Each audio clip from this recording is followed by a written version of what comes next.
Muy buenas noches a todos, Ángel, profe, un saludo cordial, espero que todos estén muy bien y que pues estemos disfrutando de esta maravillosa noche de lunes de atletismo.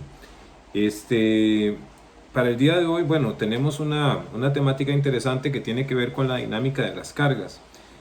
Vamos a hacer una rápida introducción de lo que son la dinámica de las cargas y cómo funcionan para pues poder enmarcar el tema de una forma mucho más sencilla.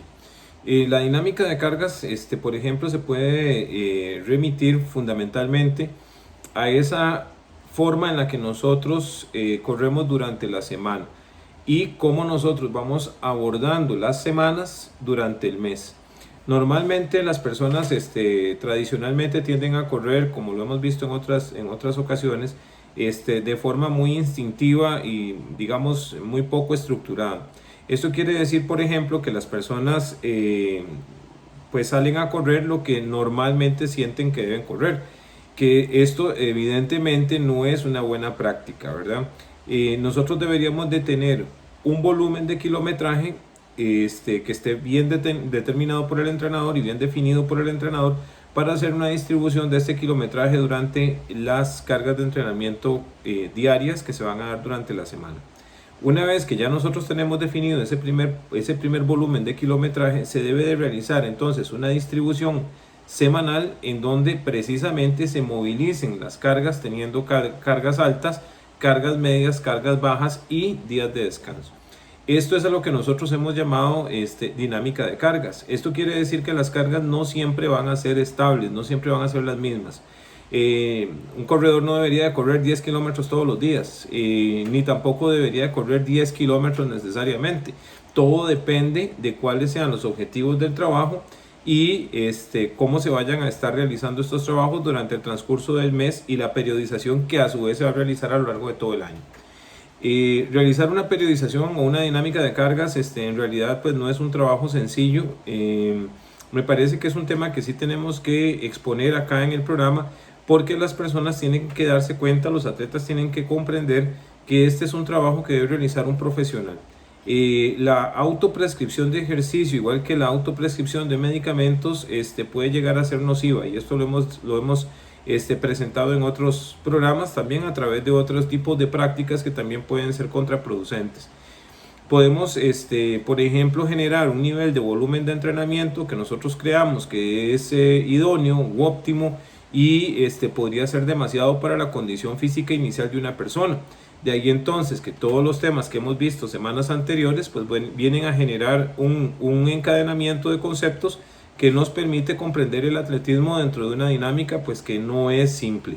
En realidad las carreras de calle y en realidad todos los eventos de atletismo en términos competitivos pues conllevan una programación y una periodización que es bastante elaborada.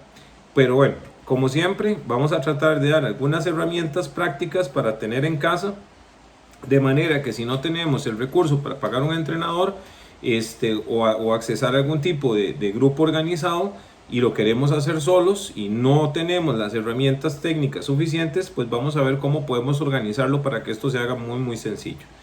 En lo más básico, por ejemplo. Lo primero que tenemos que tener claro es que las personas deben tener una valoración de su condición física inicial.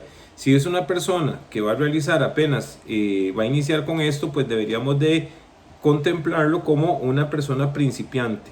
Si ya tenemos personas que tienen pues tiempo de estar realizando la actividad, podemos agruparlos en los grupos intermedios y pues las personas que ya tienen muchísima experiencia, muchos años de estar en esto y ya inclusive tienen periodizaciones realizadas previamente, pues podemos contemplarlos dentro de los avanzados. Estas tres estratificaciones nos van a servir para poder ubicarnos de manera que nosotros vayamos teniendo una idea de cuánto y cómo debemos trabajar por semana. En la recomendación mía para las personas que son principiantes es que realicen al menos 3 estímulos semanales. Esto quiere decir que pueden realizar 3 entrenamientos por semana y el resto serían actividades de descanso.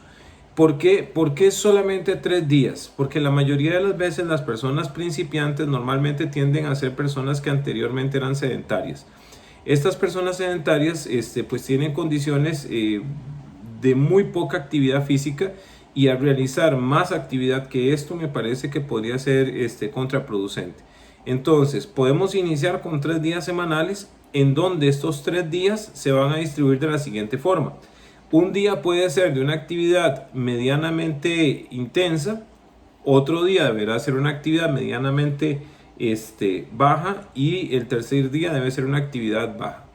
De manera que usted pueda tener esas tres variables durante la semana para que no tenga cargas altas los 3 días de la semana. Y esto es muy muy importante, independientemente de que tengamos un entrenamiento fraccionado o seccionado en donde tengamos 24, 48 horas inclusive de descanso, debemos aún así en esas condiciones generar cargas medianas, cargas livianas y cargas medianamente intensas para este grupo de población. En el caso de las personas que son intermedios, estas personas podrán entrenar 5 días a la semana, y esos 5 días deberán de tener esta distribución. Normalmente para este tipo de personas ya podemos hablar de intensidades altas, que se puede tener al menos un estímulo alto a la semana, y el resto se dividirá en estímulos medianos y estímulos bajos, de manera que podamos tener este equilibrio durante el transcurso de la semana. Y en el caso de los atletas avanzados, estos atletas pues inclusive podrían tener contar hasta con doble sesión de entrenamiento, y en muchos casos estas sesiones de entrenamiento deberán tener varias cargas altas a la semana, y tener esta dinámica de cargas intermedias y cargas bajas. Lo que sucede es que se aumenta la cantidad de sesiones por semana. Mucha gente que tiene esta condición avanzada podría estar entrenando en la mañana y posteriormente podría llegar a tener una sesión de entrenamiento por la tarde.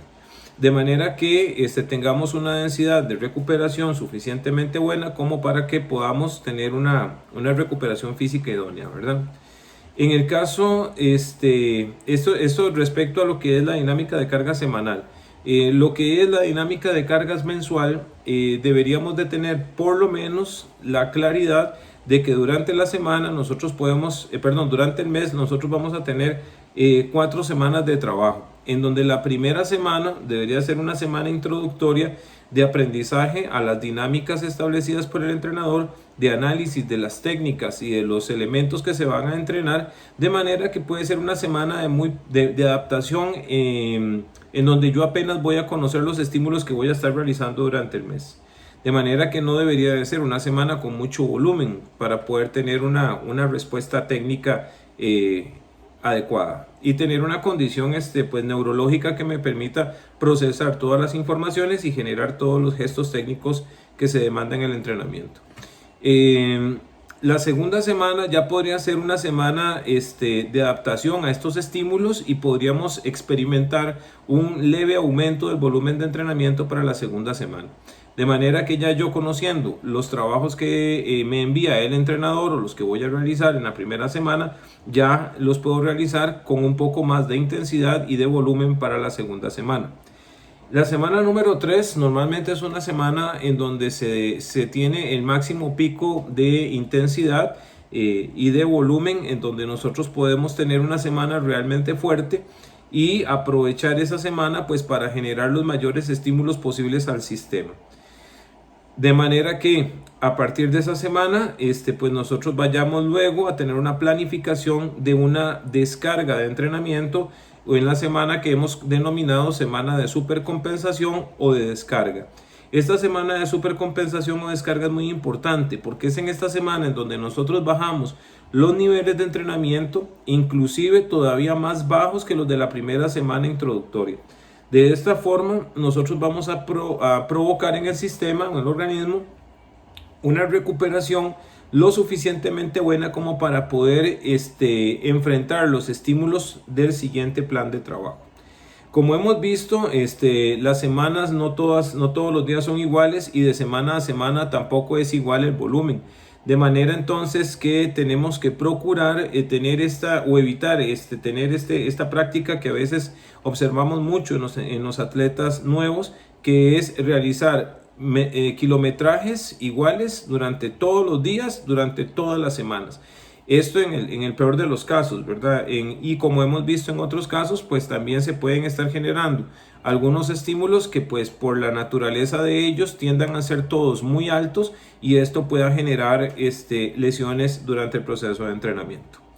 La idea fundamental del día de hoy es que ustedes se lleven este consejo para que puedan hacer una revisión en sus casas de cuánto estamos corriendo por día y a qué intensidad se está corriendo por día. De manera que ustedes con estos dos datos podamos pues acomodar un poquitito más el tema del kilometraje que estamos realizando durante nuestras prácticas en casa.